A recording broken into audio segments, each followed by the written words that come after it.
দুনিয়া পুরাটাই ধোঁকা, নারীর এই চাকচিক্য ধোঁকা, বেপর্দা নারীর চেহারা ধোঁকা। সে ধোঁকা দেয়, কেন ধোঁকা দেয়? সে আসার আগে, বের হওয়ার আগে 1 ঘন্টা পাউডার লাগায়, বিভিন্ন প্রসাধনী, আবার নিজেই ঘরে ফিরে সেগুলো পানি দিয়ে নিজের হাতে ধুয়ে ফেলে। সে যেন বুঝায় আমি মূলত এই 1 ঘন্টা যে পাউডার আর প্রসাধনী মেখেছিলাম, আমি ধোঁকা দিছি পুরুষকে। আমি মূলত পুরুষকে কি দিছি? ধোঁকা দিছি। নাহলে তুমি এটি ধুয়ে লাও কা, তুমি ফেলে দিলা কেন? তার মানে সে বুঝায় এটাই, আমি মূলত ওই ছেলেদেরকে ধোঁকা দিছি। ওরা মনে করছে আমার রূপ সৌন্দর্য, আসলে না। চেহারা তো আরো ভিতরে, উপরে পাউডারে না। আল্লাহ আমাদেরকে বুঝ দান করেন। চলেন কথা শেষ করি আজকে। তাইলে একটা কথা শুধু এখন এখান থেকে শুধাই, শুধু অনুবাদ বললেই বুঝবেন। আল্লাহ বলছেন, অতএব দুনিয়া নিয়ে ব্যস্ত না হয়ে একজন মুমিন, আমরা মুসলমান। কি বলেন ভাই? যুবক ভাই আপনারাও বলেন ভাই, আমরা মুসলমান। এটাই পরিচয়, এটার মধ্যে ইজ্জত, এটার মধ্যে সম্মান। বিশ্বাস করেন এটার মধ্যে।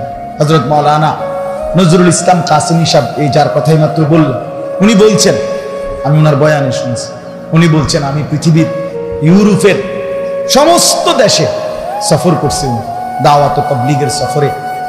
যে পৃথিবীর ইউরোপের, আমেরিকার প্রতিটা প্রদেশে প্রদেশে আমি সফর করছি।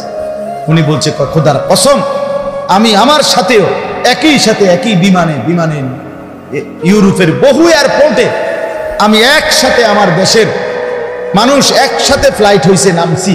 আমি পাঞ্জাবিওয়ালা, টুপিওয়ালা, দাড়িওয়ালা, এবং আমার সাথে শার্ট প্যান্ট স্যুট বুট পরা, ওদের মতো চেহারা, সুরত, লেবাস, পোশাক।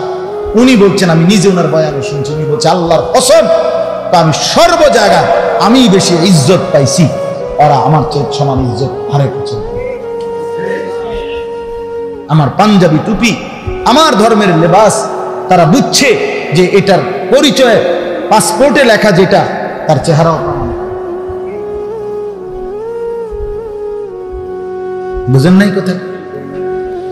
পাসপোর্টে লেখা সে মুসলমান, চেহারাও বলে সে কি, তার ভেতর বাহির কি আছে, মিল আছে। এজন্য ইজ্জত আমাদের ইসলাম, আমাদের আল্লাহ, আমাদের ধর্ম, আমাদের ঈমান। অতএব আমাদের করণীয়, এখানে 3টা আয়াত আল্লাহ বলছেন এক মুমিনের পরিচয় কি। আল্লাহ বলছে 5টা। এক, এইটা শুনাই শুধু, তাইলে কথা শেষ। ইন্নামা, ও না আরো রয়েছে টাইম, ভাই আবার আমার একটা টাইম বাদ দিয়ে দিচ্ছে। টাইমের পরে 1 মিনিটও এদিকে যাওয়া যাবো না, আগে না যাওয়া যাবে না, শেষ করা যাবে না, কিন্তু পরে যাওয়া যাবো নি। অসুবিধা নেই। ফজর কয়টায়? আল্লাহ ফিক দাম। আমি তো আরো এখানে আসছি, আপনাদের দোষ নাই। আরো এক মাহফিলের ডেট নিছো না? কত তারিখ? ফেব্রুয়ারির 10 তারিখ। ওই ডেট নিছে আরেকটা। আল্লাহ পাক তৌফিক দান করেন। চলেন বাবা, আল্লাহ তাআলা বলেন একজন মুমিনের সিফাত 5টা এখানে বলছে। 3টা আয়াত পড়ছে সূরা আনফাল 9 নম্বর পারা 8 নম্বর সূরা, সূরা আনফাল সূরাটার নাম। এই সূরার 3টি আয়াত, 2, 3, 4, এই 3টা আয়াত আল্লাহ বলেন ইন্নামাল মুমিনুন, নিশ্চয়ই মুমিন তারা। কারা? আল্লাযীনা, যারা, এক, ইদা যুকিরাল্লাহু ওয়াজিলাত কুলুবুহুম, যখনই আল্লাহর নাম শুনে তাদের অন্তর ভেতরটা কাঁপে। ইদা যুকিরাল্লাহু ওয়াজিলাত কুলুবুহুম, যখনই কারো জবানে শুনে কোরআন তিলাওয়াত কেঁপে ওঠে, যখনই মসজিদের মিনারায় আজান শুনে কাঁপ দিয়া ওঠে, নামাজের ওয়াক্ত হইছে, যখনই আল্লাহর বান্দা পড়ে সুবহানাল্লাহ, তখনই তার দিল কাঁপে ওঠে, আমার মালিকের নাম নিছে। দুনিয়ার কর্মচারী নিজ কোম্পানির ছুটির মধ্যে এখন মনে করেন বউকে নিয়া এখান থেকে দেবিদ্বার যাইতেছে কিংবা চান্দিনা যাইতেছে, হঠাৎ করে সে ছুটিতে আসছে, কিন্তু সে যখন দেখে তার কোম্পানির গাড়ি এদিক দিয়া যাইতেছে, সে নিশ্চয়ই বিবিকে বলে, দেখো দেখো এই যে আমাদের কোম্পানির গাড়ি, সাথে সাথে নড়ে ওঠে। ঠিক কিনা বলেন?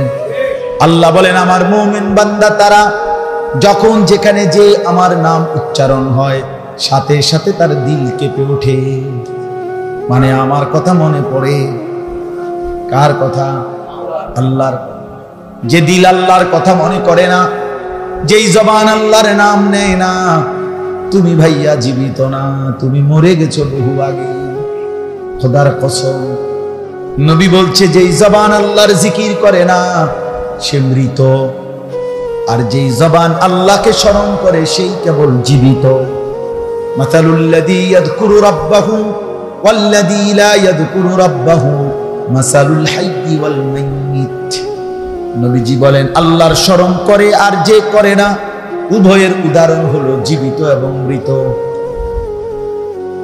এজন্য হযরতে খালিদ ইবনুল ওয়ালিদ নাম শুনছেন না?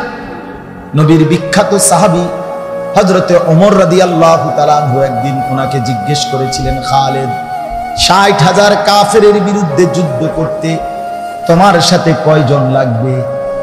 হযরতে খালিদ ইবনুল ওয়ালিদ ইয়ারমুকের যুদ্ধে তিনি বললেন, আমিরুল মুমিনিন আমি খালিদ একা হলেই চলবে।